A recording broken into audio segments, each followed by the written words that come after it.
Hi, I'm Mrs. Kerr, and I am going to be doing our first review video with you guys, and we're going to be reviewing the factoring methods of GCF and grouping. So first, just as a reminder, GCF stands for greatest common factor. So as the name kind of tells you, it's the greatest factor that all the terms in the polynomial have in common. And just as a reminder, since we're going to be working on factoring here, always look for GCF first before you use any other factoring strategy. It's always your first go-to thing anytime you're being asked to factor. And then just as a reminder, anytime you're factoring out a GCF, you can always check your problem by distributing the GCF back into the polynomial and seeing if it matches the original problem. And I will show you that as we go through some examples. Okay, so for our first example, we're going to start with one where we're just going to factor out a GCF. Okay, and the problem is 4x cubed minus 28x. So the first thing we want to do is figure out the GCF, the greatest factor they have in common. So we start off by looking at the numbers. So I see 4 and I see 28. So the common factor between 4 and 28 is 4. It's the largest number that both 4 and 28 are divisible by. So I'm going to go ahead and write a 4 out front because I know that's part of my GCF. And then when I'm looking at my variables, here I have an x cubed and here I have an x. So the greatest amount of x's that they have in common is just 1x. So my GCF is going to be 4x. So you always write your GCF out front. And then what I'm going to do is I'm going to divide each of my terms by my GCF. If you don't need to write this step, if you're able to just do it in your head, that's fine. I'm just showing you how you can write it out if you want to. So if I do 4x cubed divided by 4x, that's going to leave me with x squared. And then if I do 28x divided by 4x, that's just going to leave me with 7 because the x's will cancel out. So that is my answer. And again, as I kind of mentioned, you can check it by and it only takes a second, by just distributing. So if I go and distribute this back in, 4x times x squared is 4x cubed. And then 4x minus 7 is minus 28x. Okay, so you can really kind of just quickly check it. It only takes a minute. Okay, now we're going to do another one. So our problem here is 3x squared y minus 6xy plus 12xy squared. So again, when I'm looking for the GCF, first I'm going to look at the numbers. So I see a 3, I see a 6, and I see a 12. So the greatest common factor, the largest number 3, 6, and 12 are all divisible by, is 3. So I'm going to go ahead and write a 3 out front because I know that's part of my GCF. Next, I'm going to look at the variables one at a time. So first, I'm going to look at the x's, and then I'm going to look at the y's. So if I look at the x's, I got 2 x's here, 1 x here, and 1x here. So the greatest amount of x's that they all have in common, or the largest amount of x's I can take out of all three terms, is 1x. So I know I'm going to be able to take out 1x. The reason you can't take out, say, 2 x's is because these guys only have 1x to give. So it's impossible to take out more than they have. And then similar strategy for the y's. So if I look at all three terms, I have a y, and a y squared. So the greatest number of y's I can take out of all three terms is simply 1y. So my GCF is 3xy. So I'm going to do like I did in the other problem, a similar strategy. I'm going to divide all of my terms by 3xy. And then I'm going to write whatever is left over after the division inside of my parentheses. So here the 3's will cancel, the y's will cancel, and then x squared divided by x leaves me with 1x. And then I'm just going to bring down the sign, so always just kind of bring down the signs that are separating your terms. And here, the x's will cancel and the y's will cancel. And 6 divided by 3 is 2. And then similar thing for the last term. So here, the x's will cancel, and then y squared divided by y leaves me with just 1y. And 12 divided by 3 is 4. So that's my answer. And again, if I wanted to check it, I could just distribute back in. So if you do 3xy times x here, you'd get 3x squared y. 3xy times negative 2 would give me negative 6xy. and 3xy times 4y would give me 12xy squared. So that's just a quick refresher of GCF, and now I'm going to do a couple of examples of grouping with you and refresh you on that strategy. Okay, so grouping. Okay, so a couple of reminders about grouping. First of all, grouping is used for polynomials that have 4 terms. Okay, that's the only time you can use factoring by grouping.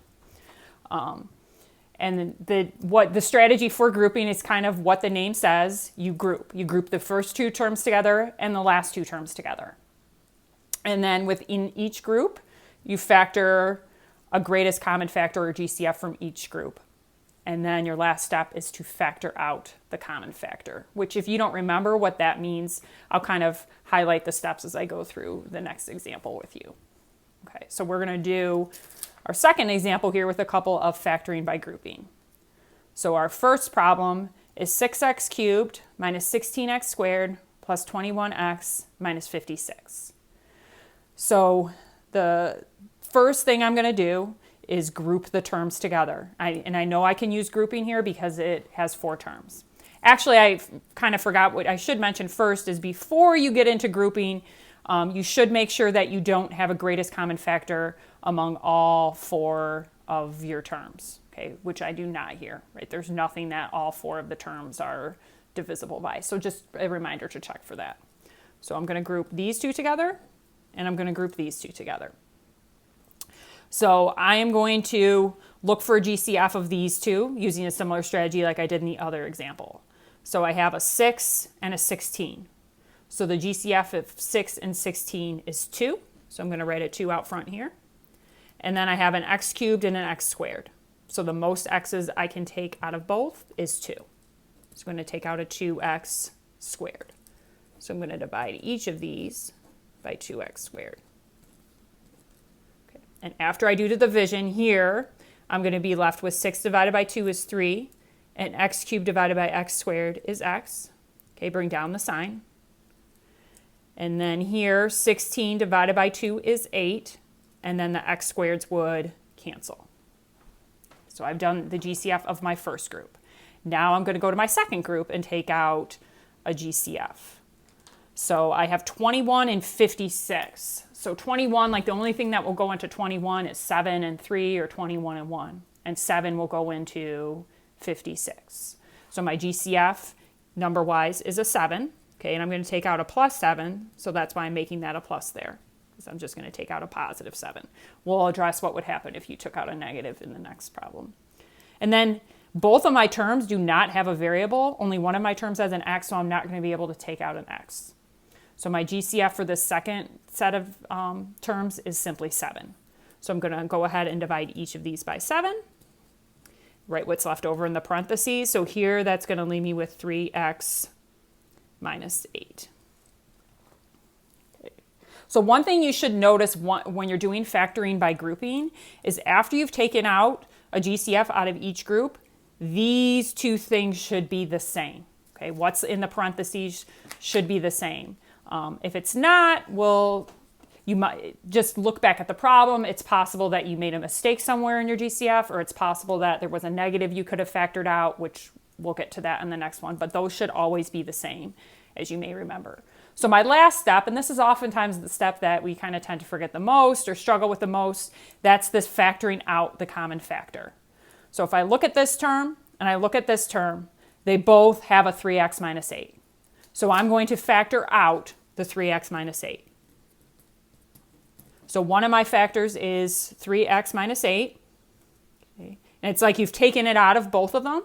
And then what's left over is 2x squared plus 7. And that is my final answer. So again, once you get to that step, it's just rewriting what's in the parentheses once and then writing whatever is left out front in the second parenthesis. If you wanted to check these problems too, you could check by using the distributive property, or as some of you guys like to call it, FOIL. So you could simply multiply the 3x by both of these and the negative 8 by both of those. Okay, and that would give you the original problem. So you can check these as well. That's the good thing about factoring problems, is you can always check your answers. So, Okay, and now we're going to do one more factoring by grouping. So our problem here is 12x cubed plus 2x squared minus 30x minus 5. So I'm going to start off by doing my grouping. Group the first two terms, group the second two terms. I'm going to look for a GCF here. So I have a 12 and a 2 number-wise. So my GCF of 12 and 2 is 2.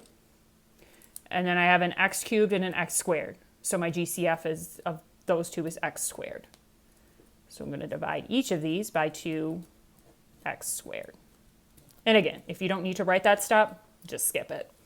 So what's left over? Well, 12 divided by 2 is 6, and x cubed divided by x squared is x.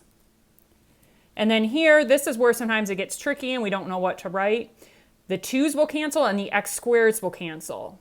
So that leaves me with a 1. So just remember, if you divide something by itself, it's 1, it's not 0. Sometimes we tend to just want to leave that term off. Okay, but just remember, if you divide something by itself, it's 1. And then I'm going to use a similar strategy here, take out a GCF out of these two. So I have a 30 and a 5. So the GCF of 30 and 5 is 5. Only problem is if I take out, and you can kind of see it happening, right? If I take out a positive 5, that's going to leave me with both of these terms being negative. Okay, and remember what we talked about up here. Both of the things in the parentheses need to match. So this is going to need to match over here. So rather than taking out a positive 5, I'm going to take out a negative 5. And if you didn't recognize that, you could have taken out the positive 5 first and seen that these didn't match and then go back and fixed it. Okay, so I'm going to take out a negative 5. So I'm going to divide each of these by a negative 5. So that's, since I have a negative over negative, this is going to turn into a positive 6x. And then negative 5 divided by negative 5 is a plus 1. Again, when you're dividing something by itself, it's 1. And now these match. So now my final step is I factor out the common factor. So I'm going to factor out 6x plus 1 is my one factor. And then remember, whatever's in front of those parentheses is my second factor. So my second factor is 2x squared minus 5. And again, if you wanted to check the problem, you could simply check it by using FOIL or distributive property or whatever you like to call it. So, so that's our review on GCF and grouping. We did this when we did the factoring chapter. So I'll talk to you guys later. Bye.